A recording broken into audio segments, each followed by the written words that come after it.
हाँ जी, आज की क्लास स्टार्ट करते हैं। तो क्वेश्चन नंबर 73 2020 की बुक के अकॉर्डिंग और क्वेश्चन नंबर 80 2019 की बुक के अकॉर्डिंग अब हम करने जा रहे हैं। ठीक है जी। और पढ़ रहा हूँ क्वेश्चन। कह रहा है Deepika and Rajshree are partners in a firm sharing profits and losses in the ratio of 3:2 on 31st March 2020 their balance sheet was. तो इनकी बैलेंस शीट दे रखी है। उसके बाद आप लोगों को इसमें बैलेंस शीट दी हुई है। उसके बाद नीचे लिखा है on 1 April 2020 the partners admit Anshu as a partner on the following terms. अब किस फॉलोइंग टर्म्स पे वो कर रहा है तो नीचे लिखी हुई है। कह रहा है the new profit sharing ratio of Deepika Rajshree and Anshu will be 5:3:2 respectively. फिर कह रहा है Anshu shall bring in 32,000 as his share cap as his capital. फिर लिखा है अंशु। अब ये वाली लाइन है जिसकी वजह से मैं क्वेश्चन करा रहा हूं, जरा देखो। Anshu is unable to bring in any cash for his share of goodwill. Partners therefore decide to calculate the goodwill on the basis of Anshu's share in the profits and the capital contribution made by her to the firm. अभी समझेंगे क्या है जब आगे question करेंगे। फिर लिखा है plant and machinery is to be valued at 60,000, stock 40,000 and the provision for doubtful debt is to be maintained at 4,000 rupees. Value of land and building has appreciated by 20%. Furniture has been depreciated by 10%. अब एक और last adjustment है। There is an additional liability of 8,000 being outstanding salary payable to employees of the firm. This liability is not included in the outstanding liabilities stated in the above balance sheet. उसके बाद लिखा है partners decide to show this liability in the books of accounts of the reconstituted firm. अब आपसे question में क्या क्या मांग रहा है। Prepare revaluation account, partners capital account and balance sheet of Deepika Rajshree and Anshu. ये तीन चीजें जो है आपसे क्वेश्चन में मांग रहा है। ठीक है ना। तो अब हम शुरू करते हैं क्वेश्चन। तो सबसे पहला काम क्या है हमारा, जो क्वेश्चन में पूछा हुआ है उसके फॉर्मेट बनाना। तो सबसे पहले रीवैल्यूएशन अकाउंट।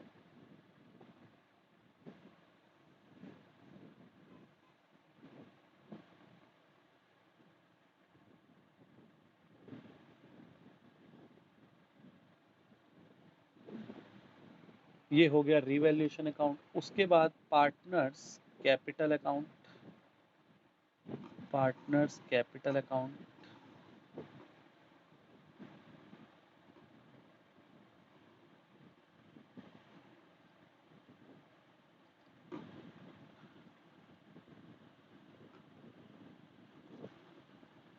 पार्टनर्स हैं दीपिका राजश्री और अंशु, दीपिका राजश्री और अंशु। ठीक है जी। उसके बाद कैपिटल अकाउंट के बाद जो हम करेंगे वो है balance sheet as on 31st March 2020। ये हमारी बैलेंस शीट हो गई।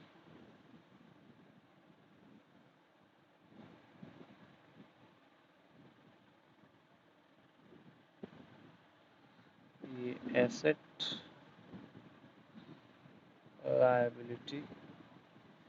अब हमको, जो आपको मैं बार बार बोलता हूँ इस चैप्टर में या पिछला चैप्टर या फिर अगला चैप्टर, हम क्या करने वाले हैं, 5 स्टेप को फॉलो करने वाले हैं। अब आप मुझे बता सकते हो क्या इस क्वेश्चन में कोई कंडीशन दी हुई है। जो पहला स्टेप है हमारा वर्किंग नोट नंबर 1, क्या वो हमें इस क्वेश्चन में करने की ज़रूरत है। मतलब क्या हमें इसमें सेक्रीफाइसिंग रेशियो निकालनी पड़ेगी या ऑलरेडी गिवन है, मतलब कि हमें पता है कि यही होगी, या हमें कैलकुलेट करनी पड़ेगी। बताओ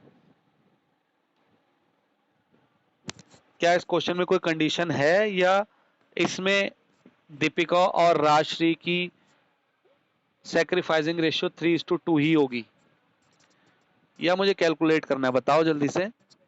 कैलकुलेट करनी पड़ेगी। क्यों? क्योंकि इस क्वेश्चन में ऐसा नहीं लिखा कि जो अंशु है वो 1/5 शेयर के लिए आ रही है और फुल स्टॉप। यहाँ पर न्यू प्रॉफिट शेयरिंग रेशियो दे दी, तो ओल्ड रेशियो दे दी और न्यू रेशियो दे दी। तो इसका मतलब कि ये टर्म एंड कंडीशन के साथ है। ये बिल्कुल बेसिक क्वेश्चन नहीं है कि भाई इसमें जो सी है या जो अंशु है वो इतने पार्टनर इतने रेशियो के लिए आ रही है, ऐसा नहीं लिखा है इसमें, न्यू रेशियो दे दी है। तो जब ऐसा होता है तो हमें सैक्रिफाइसिंग या गेनिंग रेशियो निकालनी पड़ेगी। उसके लिए क्या करना पड़ेगा हमें? पहले तो calculation of sacrificing ratio and gaining ratio. हाँ जी, अब ओल्ड माइनस न्यू करके आपकी क्या हो जाएगी? सैक्रिफाइसिंग रेशियो आ जाएगी। 1:1 आ रही है। चलो एक बार सॉल्व तो करें। सैक्रिफाइसिंग रेशियो क्या होती है? Old ratio minus new ratio, और अगर ये नेगेटिव में आ जाए तो वो गेनिंग हो जाएगी। तो सबसे पहले है दीपिका। दीपिका की ओल्ड रेशियो कितनी है? 3/5, और न्यू रेशियो कितनी है? 5/10। 5:3:2 है ना, तो 5/10। इसको सॉल्व करेंगे कितना आएगा? अब राजश्री की बात करते हैं। इसकी ओल्ड रेशियो 2/5 है और न्यू रेशियो 3/10 है। 5:3:10 है क्योंकि, तो नहीं 4 में 1/10। तो ये भी सेक्रीफाइसिंग, ये भी सेक्रीफाइसिंग, और जो अंशु है वो तो ऑब्वियसली गेन ही कर रही है। कितने से? उसका क्या रेशियो है? वो कितने शेयर के लिए आ रही है? 2/10 के लिए आ रही है ना वो अंशु। तो मतलब 2/10 मतलब 1/5। तो इसका मतलब उसका जो 1/5 है वही उसका गेनिंग रेशियो है, और 1/5 ही उसका न्यू रेशियो है। तो ये इनके सेक्रीफाइसिंग रेशियो। मतलब दीपिका और राजश्री की सेक्रीफाइसिंग रेशियो क्या है? 1:1। वेरी गुड, बिल्कुल ठीक बताया। Working note number 2, treatment of goodwill. तो इस क्वेश्चन में कहा है, ये वाला सी एडजस्टमेंट पढ़ो आप। कह रहे Anshu is unable to bring in any cash of his share of his, नहीं ऑफ हर होना चाहिए था, क्योंकि अगर इसको ये अंशु को इन्होंने आगे तो हर लिख दिया, यहाँ हिज लिख दिया। For her share of goodwill. तो बताओ, कह रहे अंशु जो है वो अपने जितना प्रीमियम फॉर गुडविल बनता था वो नहीं लाई है। तो आप लोगों को पता है, जब अपने हिस्से का प्रीमियम फॉर गुडविल नहीं लाते तो उसकी कैपिटल को डेबिट कर देते हैं जिसने लानी थी।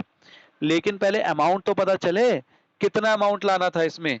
इसमें तो बताया नहीं हुआ कि गुडविल ऑफ द फर्म कितनी है। गुडविल ऑफ द फर्म दी होती तो मैं उससे उसको 1/5 कर लेता, क्योंकि उससे अंशु का शेयर निकल आता गुडविल का। लेकिन इसमें तो गुडविल भी नहीं दी हुई फर्म की। तो हिमांशु कह रहे हैं सर ये हिडन गुडविल का क्वेश्चन है, आपने जो हिडन गुडविल कराया था उसका क्वेश्चन है ये। मैं कहता हूँ अच्छा, तो अब कैसे करें? तो आप लोगों को हिडन गुडविल याद है क्या करते थे? क्या करेंगे हम? Total capital of the firm. हाँ जी, total capital of the firm कैसे निकलेगी? वो कितनी कैपिटल ला रही है अंशु?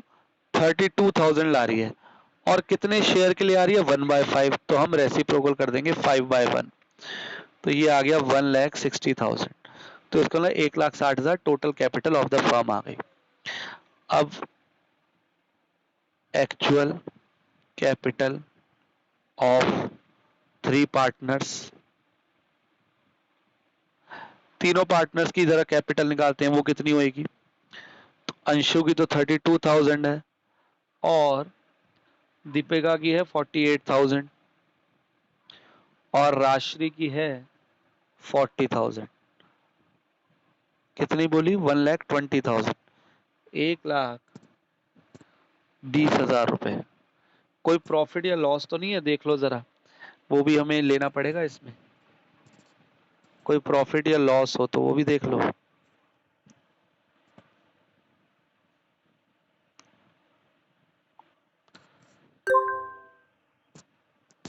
पब्लिक डिपॉजिट तो ना एक लायबिलिटी ही होती है, पब्लिक डिपॉजिट तो। हाँ, पब्लिक डिपॉजिट तो एक लायबिलिटी ही होती है।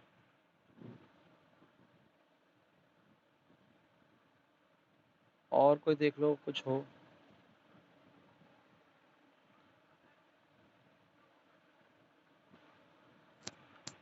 Actual capital of three partners कितनी हो गई? 1,20,000 हो गई। तो कोई इसमें आपको प्रॉफिट लॉस नहीं दिख रहा ना? कोई है प्रॉफिट या लॉस लायबिलिटी या एसेट साइड में? है कुछ? कोई बोल ही नहीं रहा, बताओ तो सही। लायबिलिटी में कोई प्रॉफिट या एसेट में कोई लॉस नहीं है, लेकिन एक चीज है जिससे इनकी कैपिटल में चेंज आएगा। एक प्रॉफिट या लॉस है जो जिससे इनकी कैपिटल में चेंज आएगा। जरा बता सकते हो कौन सा प्रॉफिट या लॉस होएगा वो? रीवैल्यूएशन का। रीवैल्यूएशन के प्रॉफिट लॉस से भी इनकी कैपिटल कम या ज्यादा होगी या नहीं होगी? यस और नो? और किसकी होगी? तीनों पार्टनर्स की होगी या सिर्फ दो पार्टनर्स की होगी? ओल्ड पार्टनर्स की होगी। तो वो हमें और प्लस करनी पड़ेगी यहाँ। तो इसके लिए पहले अब हमें क्या करना पड़ेगा? रीवैल्यूएशन अकाउंट बनाना पड़ेगा। या उससे पहले आप वर्किंग नोट 3 पर आओ। वर्किंग नोट 3 किस चीज का होता है? Treatment of accumulated reserves profit loss. क्या वो है इस क्वेश्चन में? कोई भी प्रॉफिट या लॉस तो है नहीं। तो स्टेप वर्किंग नोट 3 या स्टेप नंबर 3 इसमें होगा नहीं। उसके बाद हमें रीवैल्यूएशन अकाउंट पे ही आना है। तो हम रीवैल्यूएशन अकाउंट पर आते हैं, और जितना इसका प्रॉफिट या लॉस है, प्रॉफिट आएगा तो इसमें ऐड कर देंगे, और लॉस आएगा तो इसमें माइनस कर देंगे। तो आप ये चीज़ देख लो कि इसमें रीवैल्यूएशन अब हमें पहले करना पड़ेगा, तभी ये गुडविल वाला पार्ट हो पाएगा। तो ज़रा रीवैल्यूएशन अकाउंट बनाते हैं। तो रीवैल्यूएशन अकाउंट में देखें ज़रा क्या क्या आएगा। सबसे पहले क्या है?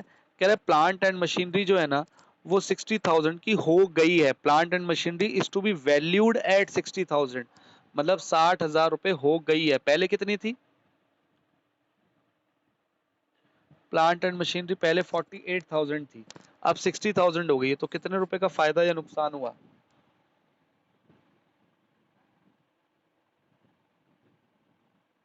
12,000 का हमें प्रॉफिट हुआ है। 48 से 60,000 हो गई है। फिर है स्टॉक। स्टॉक 40,000 हो गया, पहले कितना था? 32,000 था। 40,000 हो गया तो 8,000 रुपए का ये भी प्रॉफिट हो गया।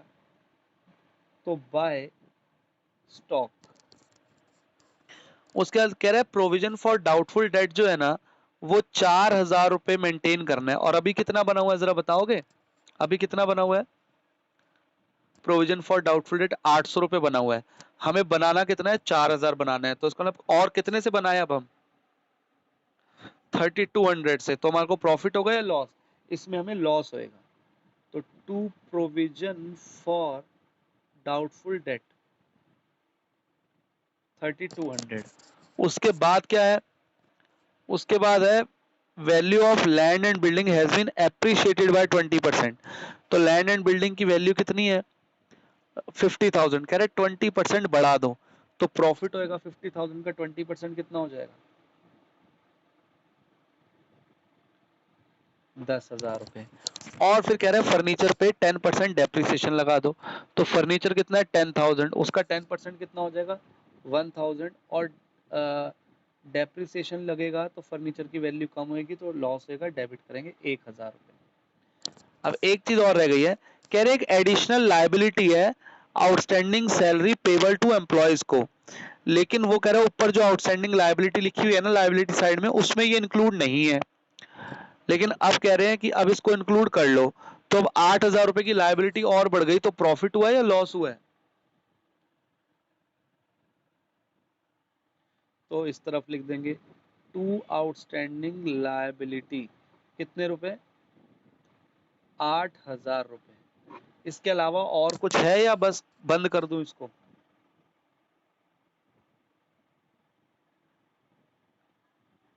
बस हो गया।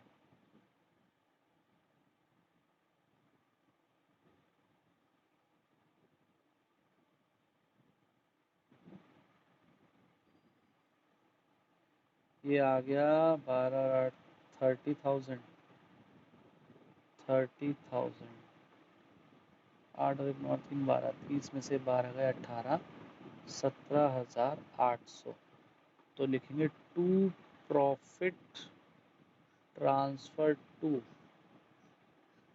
दीपिकाज कैपिटल अकाउंट और राजश्रीज कैपिटल अकाउंट, और ये 17,800 किस रेशियो में बटेंगे?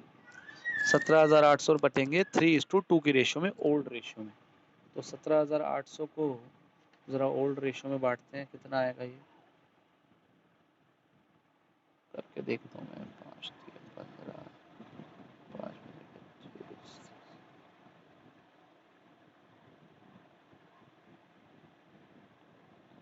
7120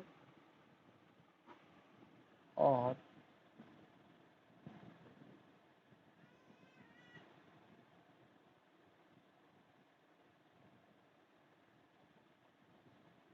10,680।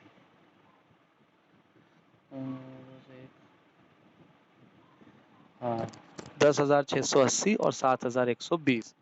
अब ये दोनों का प्रॉफिट वैसे टोटल आ रहा है 17,800, तो ये भी यहाँ ऐड कर दूंगा 17,800।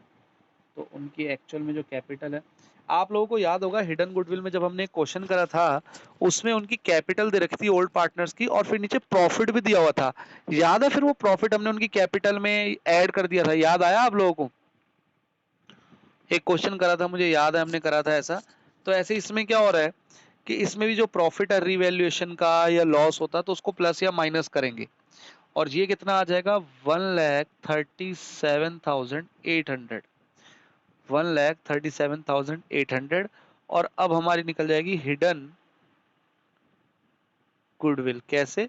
दिस माइनस दिस, तो 1,60,000 माइनस 1,37,800, तो ये कितना आएगा? 1,60,000 में से 38 गए, 8 में से 38 गए, 22, 22 में से 800 गए, नहीं 22 में से 200 ऐड कर देंगे, 22,200, 22,200 रुपये। ये हमारी हिडन गुडविल आ गई, गुडविल ऑफ द फर्म आ गई। अब आप बता सकते हो इसका शेयर कितना आएगा? Anshu's share, Anshu's share of goodwill 22,200 into जो उसका शेयर है, कितने शेयर के लिए आ रहा है वो अंशु, कितने शेयर के लिए आ रही है? 1/5। तो ये कह रहे हैं कि ये आएगा 440 आएगा, 5 चौक 20, 2,000, 4,440। ये उसकी 4,440 जो है 22,200 का 1/5, 4,440 ये अंशु का शेयर ऑफ गुडविल आ गया जो वो नहीं लाई। अब मुझे एंट्री बता सकते हो? कैपिटल तो लाई है, उसकी एंट्री क्या होगी? अब जो हम ट्रीटमेंट ऑफ गुडविल की एंट्री करते हैं, क्या एंट्री करूं? Capital account debit? अरे पहले ये नहीं करेंगे, बैंक अकाउंट डेबिट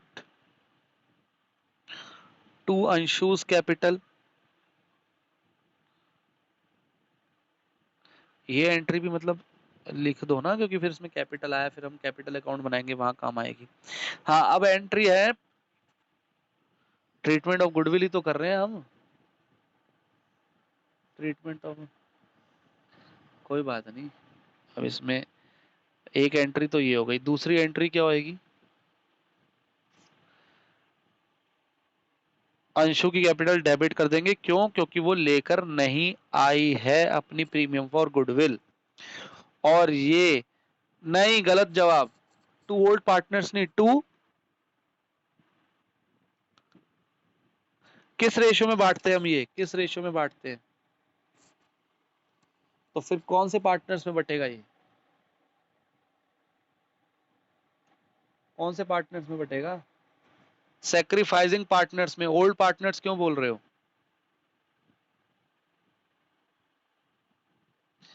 तो जरूरी थोड़ी है हमेशा करें, आप वो आदत डालो ना जिससे आपको याद रहे। क्या पता इसमें ना कर रहे होते ओल्ड पार्टनर्स दोनों ही सैक्रिफाइस, तो इसलिए आपको याद रखने के लिए मैंने बताया हुआ है कि ये किस में बटता है, ये जो पैसा है प्रीमियम फॉर गुडविल का या जो पैसे लाने थे, सैक्रिफाइसिंग पार्टनर्स को बटता है सैक्रिफाइसिंग रेशियो में। अब आपने बोला है सैक्रिफाइसिंग रेशियो में बांटेंगे और बोल रहे हो ओल्ड पार्टनर्स को बांटेंगे, तो थोड़ी कंफ्यूजन होगी। इसलिए हमेशा क्या बोलना है इसको कि ये जो बांटेंगे किसको बांटेंगे? सैक्रिफाइसिंग पार्टनर्स को। किस रेशियो में? सैक्रिफाइसिंग रेशियो में, ठीक है ना?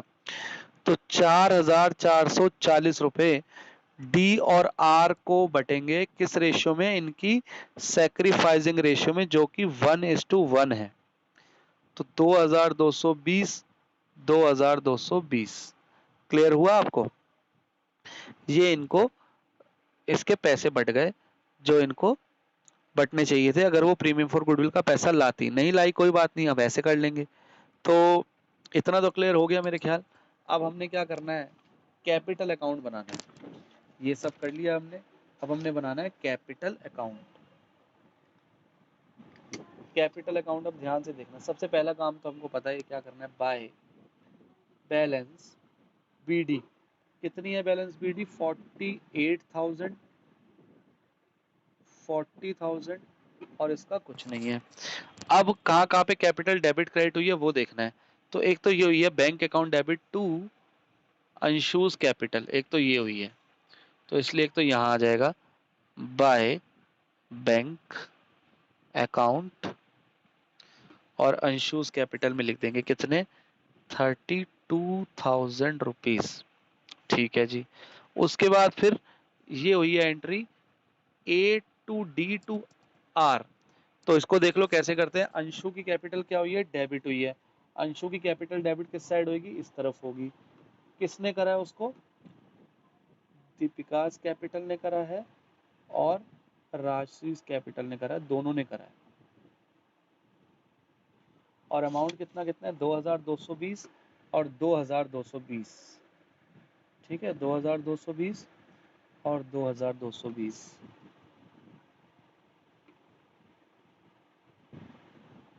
और दीपिका और राजश्री की कैपिटल क्रेडिट हुई है, किसने करी है, अंशु ने। तो दीपिका और राजश्री की कैपिटल यहाँ क्रेडिट होगी, किसने करी है, अंशु ने। तो बाय अंशुज कैपिटल अकाउंट 2220 2220 और यहाँ ऐसे। और एक जगह इनकी कैपिटल और क्रेडिट हुई है, वो ये रही दीपिका और राजश्री की, उसको भी यहाँ लिखेंगे बाय रीवैल्यूएशन अकाउंट प्रॉफिट 10,680 और 7,120। और इसके अलावा और कहीं कुछ नहीं है। तो इसलिए अब क्या करें, इसको इनके बैलेंसिंग फिगर निकाल लेते हैं, इनके बैलेंसिंग फिगर निकाल लेते हैं। ठीक है जी। तो इसका टोटल आएगा 0 8 2 10 1 9 8 2 10 1 4 और 5 और 1 6 60,900 दीपिका की। अब राजश्री की बारी है, 4 0 2 और 1 3 और 2 और 7 9 49,340। और ये अंशु का तो 32,000 ही आएगा। और ये आ गया 60,900 49,340 और ये 32,000। और जब यहाँ बैलेंस सीडी निकलेगा तो ये तो 60,900 ही रहेगा, ये 49,340 ही रहेगा। ठीक है जी। और ये 32,000 में से माइनस करेंगे 0 2 2 4 और 6 10 1 और 5 और 5 10 1 और 2 5 5 और 27 27 और 5 32 हो गए, 27,560। ये इसकी कैपिटल आ गई। अब हम बनाएंगे बैलेंस शीट। अब बैलेंस शीट में अब हम बढ़ते हैं आगे। तो बैलेंस शीट में हमने पुरानी बैलेंस शीट देखनी है और उसको करते जाना है। तो सबसे पहले कैश इन हैंड, तो इसमें तो कुछ चेंज हुआ नहीं, तो कैश इन हैंड तो उतने का उतने आ जाएगा 1200। तो 1200 कैश इन हैंड लिख देते हैं। उसके बाद है कैश एट बैंक। तो कैश एट बैंक इसमें चेंज हुए हैं, कैसे ज़रा देखते हैं। यहाँ कर रहा हूँ, ऑलरेडी पहले कितना बैलेंस था 2800 प्लस सिर्फ एक जगह पैसे आए हैं, जो ये बैंक के पैसे आए हैं 32,000 रुपये कैपिटल के, और कुछ नहीं आया 32,000 रुपये। अब आपको दिख रहा है लाइब्रेरी साइड में बैंक ओवरड्राफ्ट है, उसको भी खत्म कर दो। अभी तक क्यों नहीं खत्म करा था इसने, देखो हमारे बैंक में पैसे 2800 रुपये थे और बैंक ओवरड्राफ्ट 6000 था, ज्यादा था। तो इसलिए बैंक अलग दिखाया था, बैंक ओवरड्राफ्ट अलग दिखाया था। अब हमारे पास काफी पैसे आ चुके हैं, काफी हमारे बैंक में पैसे आ चुके हैं, तो बैंक ओवरड्राफ्ट को अब हम खत्म कर सकते हैं। सबको पता है बैंक ओवरड्राफ्ट क्या होता है, मैं इस डिटेल में जा नहीं रहा। तो इसमें से 6000 माइनस कर दो, ठीक है जी। तो इसका बैलेंस कितना आ जाएगा जरा देख लेते हैं। कोई दिक्कत तो नहीं है, पर मतलब आप ऐसे कर दो जो ज्यादा सही है ना। पहले तो अकाउंट में पैसे नहीं थे, पहले तो अकाउंट में पैसे नहीं थे, लेकिन अब तो आ गए हैं ना, तो इसलिए करना ज्यादा सही है। कितना है? 28,800 आएगा ना। 26, 28,800। उसके बाद नेक्स्ट बढ़ते हैं स्टॉक की तरफ। तो स्टॉक जो है हमारा अब 32 की जगह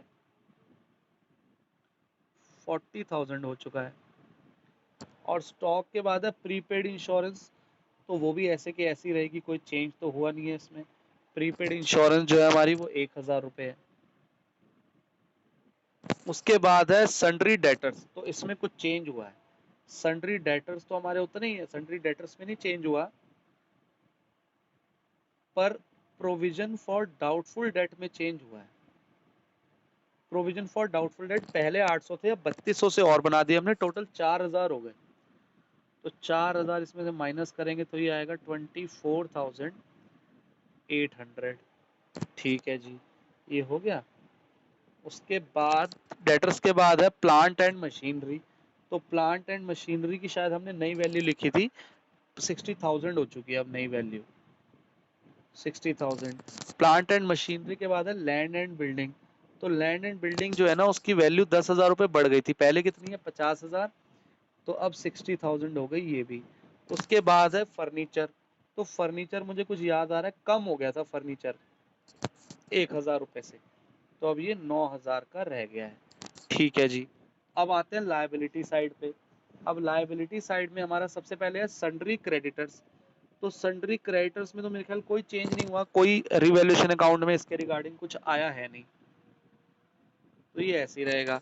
उसके बाद है पब्लिक डिपॉजिट। पब्लिक डिपॉजिट एक तरीके की हमारी लायबिलिटी है कि लोगों ने, पब्लिक ने हमें पैसे दिए हुए हैं, तो वो हमारी लायबिलिटी है और उसमें कोई चेंज नहीं हुआ है, तो वो ऐसे के ऐसी रहेगी 61,000 रुपीज। उसके बाद है बैंक ओवरड्राफ्ट, वो अब खत्म कर दिया हमने यहाँ 6,000 रुपये लिख के। उसके बाद है आउटस्टैंडिंग लायबिलिटीज। तो आउटस्टैंडिंग लायबिलिटीज अब हमारी बढ़ गई हैं, पहले कितनी है 2,000 रुपये, और 8,000 से बढ़ गई थी, ये रही 8,000 रुपये से बढ़ गई थी। तो अब जो है वो हमारी कितनी हो गई है 10,000 रुपये आउटस्टैंडिंग लायबिलिटी हो गई है। और फिर कैपिटल है, फिर हम लिख देते हैं कैपिटल। अब कैपिटल ना हमारी 3 हो गई हैं, एक का नाम है दीपिका, राजश्री और अंशु। तो इनकी कैपिटल जो है वो 60,900, 49,340 और 27,560। तो अब इसका टोटल करते हैं 0, 6 और 4 10, 1 और 9 10 और 8 18, 1 और 9 10 और 7 17, 1 11 और 2 13, 1,37,800, 1,37,800। ठीक है जी, 1,37,800 इनकी टोटल कैपिटल आ गई इन तीनों की। यही तो आई थी तीनों की capital, actual capital of 3 partners 1,37,800। तो ये इनकी कैपिटल हो गई। अब दोनों साइड का टोटल कर देते हैं, देखते हैं कितना आता है। इक्वल आना चाहिए। ये आ गया 008, और 8 के बाद 6 एक 7 और 7 14, 1 और 8 और 9 और 3 12, 2,24,800। अब इधर का कर लेते हैं टोटल 0 8 और 2 10 और 8 18, 1 और 10 और 11 और 4 15 और 9 24, 2 और 2 4 और 4 16 और 2 18, 18 और 6 24, 24 और 6 30 हो गया। ये तो ज़रा देखना कहाँ गड़बड़ हुई है, मैंने टोटल में गड़बड़ कर रहा हूँ। 0 8 और 2 18, 1 और 1 2 और 8 10 और 11 और 4 15 और 9 24, 2 2 और 2 4 और 4 8 और 2 10, 10 और 12 22 होता है, टोटलिंग मिस्टेक कर रहा था। 2,24,800। तो दोनों साइड का टोटल हमारा 2,24,800 आ गया, और बुक में भी यही आंसर है, तो हमारा इसका मतलब बिल्कुल ठीक हो गया ये क्वेश्चन, कोई गड़बड़ है नहीं इसमें। किसी को कोई डाउट है तो पूछ सकता है।